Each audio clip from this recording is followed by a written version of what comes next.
Hey gang, it's Paul with StepBack. Welcome back to the channel. Now look gang, we all have those little things in our houses or our apartments, wherever we live, that drive us absolutely crazy. Maybe it's that transition strip that's not glued down anymore. Maybe it's the three-way light switch that doesn't work anymore. Or that towel bar in the bathroom that's about to come off of there every time you put your towel on it. Well, we're at a good friend of mine's house today. She had a couple of cabinet issues in her kitchen. That's where we are. She called me up, said, hey, can you take care of these for me? I said, absolutely. So Jordan and I are here today. We got everything we need.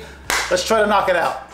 So our first project is this cabinet over the fridge. Originally, when this house was built, that was for wine storage. You know what I'm talking about, all the boards like this that form all the little cubbies for your wine bottles. They didn't want that. They needed the storage for her dishes and her Tupperware. So she pulled all that out of there. She's got it full now, but she didn't want to look at that, so she put these curtains there. And she wanted some doors. So the challenge was to find some doors to match the original construction. We did that, we're gonna put them up. So that's project number one. Our second project is a little more challenging. And what is that challenge? It has to do with this vent hood over the cooktop. Now, originally when this house was built, this was a non-vented hood. In other words, it didn't go through the roof. It simply recirculated the air back into the room. Terrible design, especially if you cook a lot. So they had this hood installed and it is vented through the roof now. But our challenge is, we can see the vent now. The guy that installed that offset it to avoid the framing in the roof, and we're gonna hide that. So we're gonna show you how to do that, even continue the crown all around the corners, tie it all together. But before we do that, I think I wanna hang these doors and get an easy dub. So what do you do if you're missing a couple of doors or drawers in your house for whatever reason? Maybe they're broken, maybe they're missing, you went through a remodel, and you gotta match them. You wanna match something that was made 20 years ago and you don't know who to go to. Well, I found a great company online, quickdrawers.com, Q-U-I-K, and they made these doors for me. They are machine routed CNC router out of one piece of MDF, just like the originals. And you can pick out all these details to very closely match what's in your house. I primed them, gave them 2 coats of paint, color matched, and they even drilled them for the hinges. So I say that's a good place to start. Let's mount the cup hinges, which they also supplied, and get these doors up on that cabinet and take those curtains down.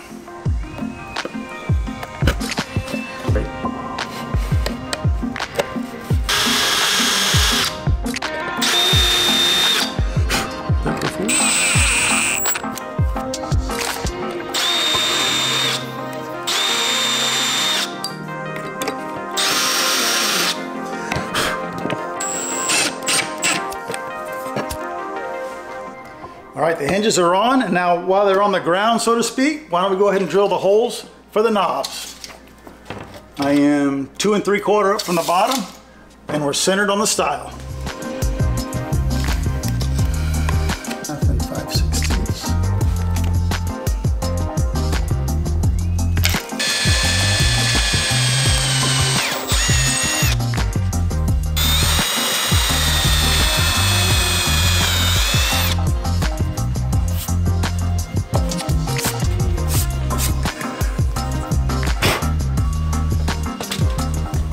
All right, I know she's glad to get rid of this.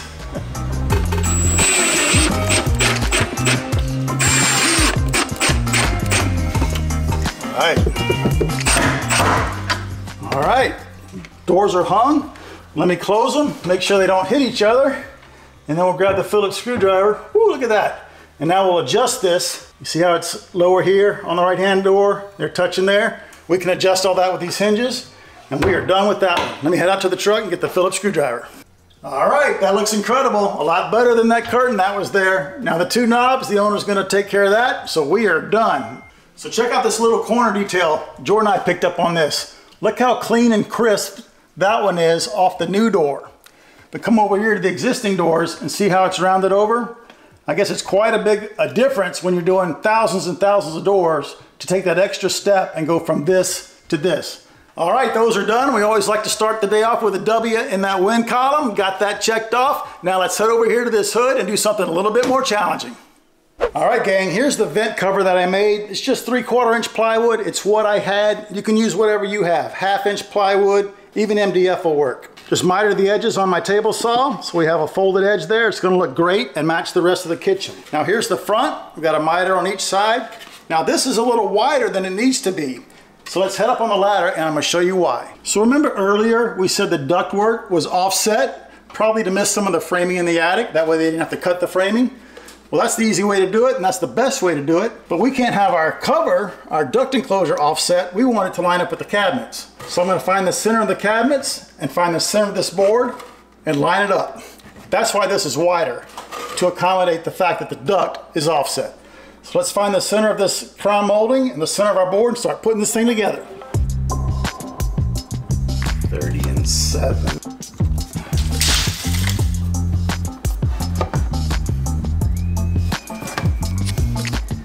All right, so I'm 25 and a half from the edge of the crown to this outside corner on my piece of plywood.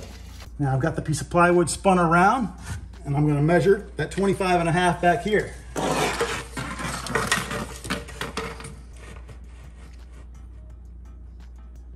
That's where I wanna be. Now this is centered with the front. I'm gonna take my pencil and mark the crown. Now that we have our crown marked, let's head out to the truck, grab the buzz saw, and we'll cut out this small section of crown molding right here.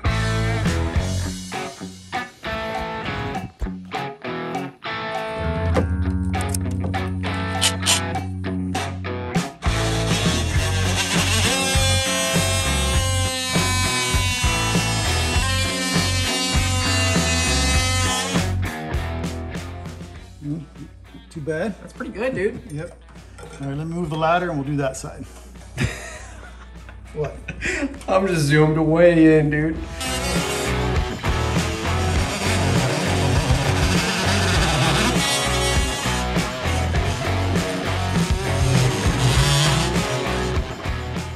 All right, gang, those cuts are absolutely incredible. I love those Milwaukee blades on that DeWalt buzzsaw.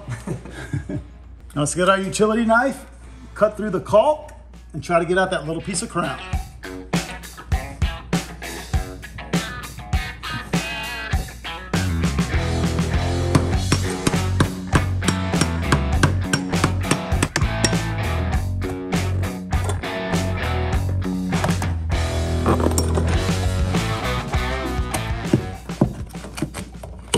There we go.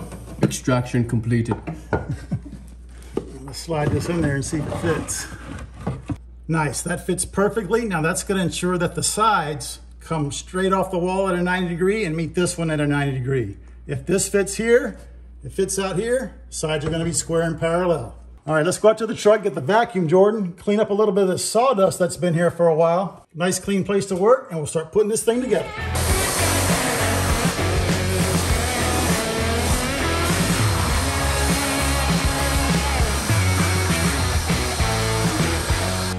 All right, cool. Is that the dirt everybody always talks about when we don't run our crown all the way to the ceiling? Must be. Must be. All right, next step. All right, here's our first side piece. I'm gonna put a little glue on the bottom so we can glue it to the top of the cabinet.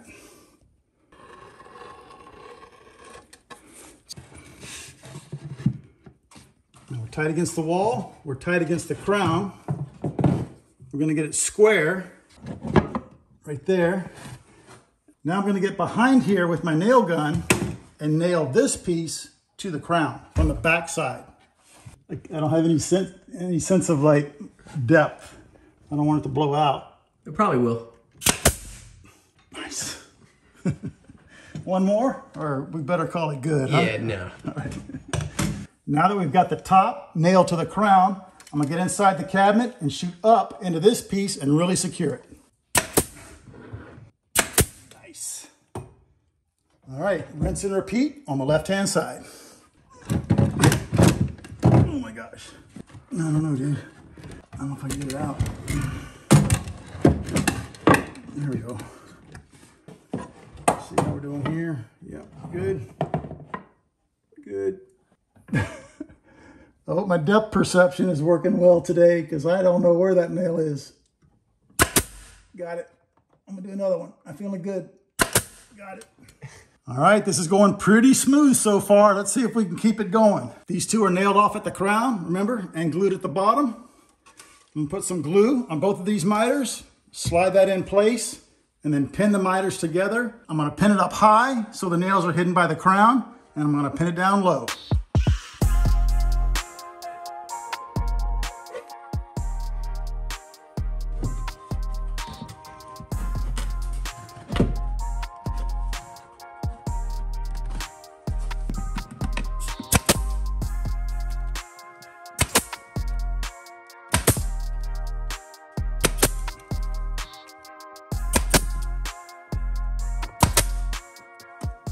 All right, gang, it's coming together and I'm pretty happy with my miters. I don't want to put any nails here. They're going to show. I don't want to have to patch and paint. So I'm just going to take a Phillips screwdriver with a round shank and I'm going to burnish the edge and try to close up that gap. Yeah, I can already tell that's helping. Is that better? Yep. All right. All right, that's looking really great. Now I was able to match the crown, so I think my next step, let's head out to the truck, cut two pieces about 16 inches long. We'll put a miter on each end. We'll make a coat for the left-hand side, a coat for the right-hand side. Bring them back in here, see how our coats fit. When they're perfect, we'll mark for the miter, cut those pieces, and we're almost done. Let's head out to the truck.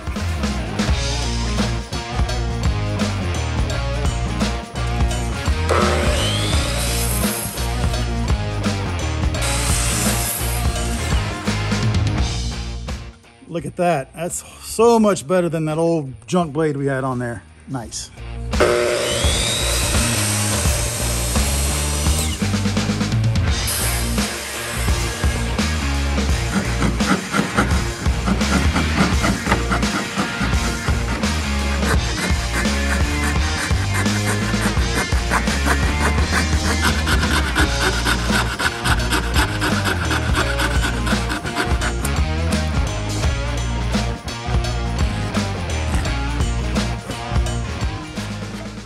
All right, guys, we got both sides coped and they came out pretty good. Now, I'm dealing with new crown against existing crown. Those two profiles are close, but they're not exactly the same. And then the big issue we had, this crown is rolled in this direction. In other words, it's not tight against the wall. It is rolled away from the wall. You know, when they're doing these big track houses, they're just flying. They're not really checking to see how it is registering against the wall and the ceiling. And in fact, on that corner way down there, if you get a shot of it, Jordan, I can see that that miter is already opened up. It's not tight, right? Yeah, the profiles don't line up. Right. So once I cut a 45 in this corner and coped it, I brought it in here and I had a little bit of a gap. I'm just going to try to replicate it for you. Something like that. See, it's tight here, but I got a gap at the bottom. And it was about 1/8 of an inch of a gap. So I took this piece out to the saw, recut my miter, accounting for that 1/8 of an inch. I had to move the blade a little bit to line up these corners. So it's not a 45-degree cut, it's a little bit past. Right. And this is the tricky part about tying into existing crown. You just got to go back and forth until you get it right. Now, what that's going to do to us, when I go back to the saw to make this cut, I can't just put this at the regular spring angle. If you're wondering what a spring angle is, we've talked about it in some of our previous videos. Now that we've rolled it away from the wall, we got to account for it on this miter, or that miter is going to be opened up. But before we head out to the saw, let's take a quick measurement to help ourselves out. I'm going to put the crown back where it goes. So I'm tight back here at our cope. And I'm going to make a little mark right here on the ceiling. And I'm going to measure how far that is from our duct enclosure. And we are 2 1/16. Now that I got that number, 2 1/16, now we can head out to the saw and I'm going to show you why that matters. All right, we're back out here at the saw. Now remember that 2 1/16? I'm going to transfer that measurement to my table right here because the table now represents the ceiling. We always cut crown upside down. There's my mark at 2 1/16. I'm going to connect those two just like that. And now when I put this piece of crown on there and go out to the mark, I'm rolled out. I am at the same angle, if that makes sense, as I am on the wall. So now all we have to do is cut our 45 right there. The saw's already set to 45. I'm going to make that cut. Now let's go inside and do the other one. We're almost done.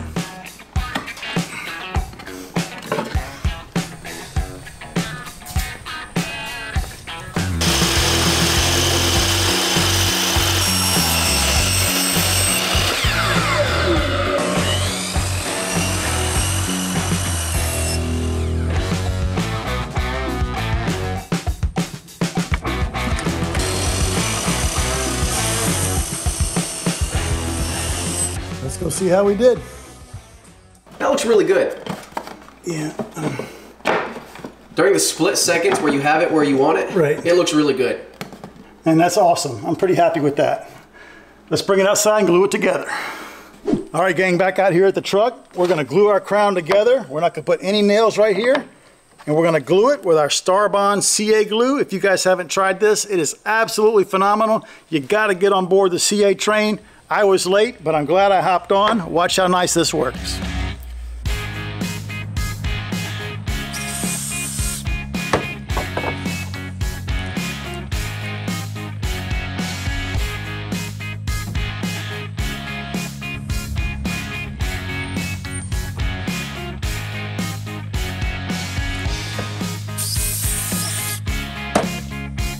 Beautiful. Man, that's beautiful. Let's bring it inside and see if it fits. It's time for my favorite part.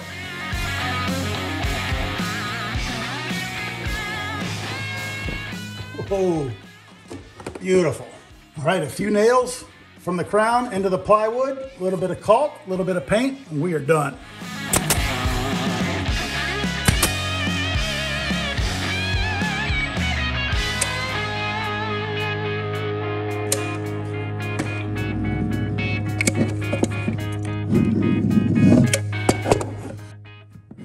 Look, the yellow doesn't even go all the way down here. See it? Yeah.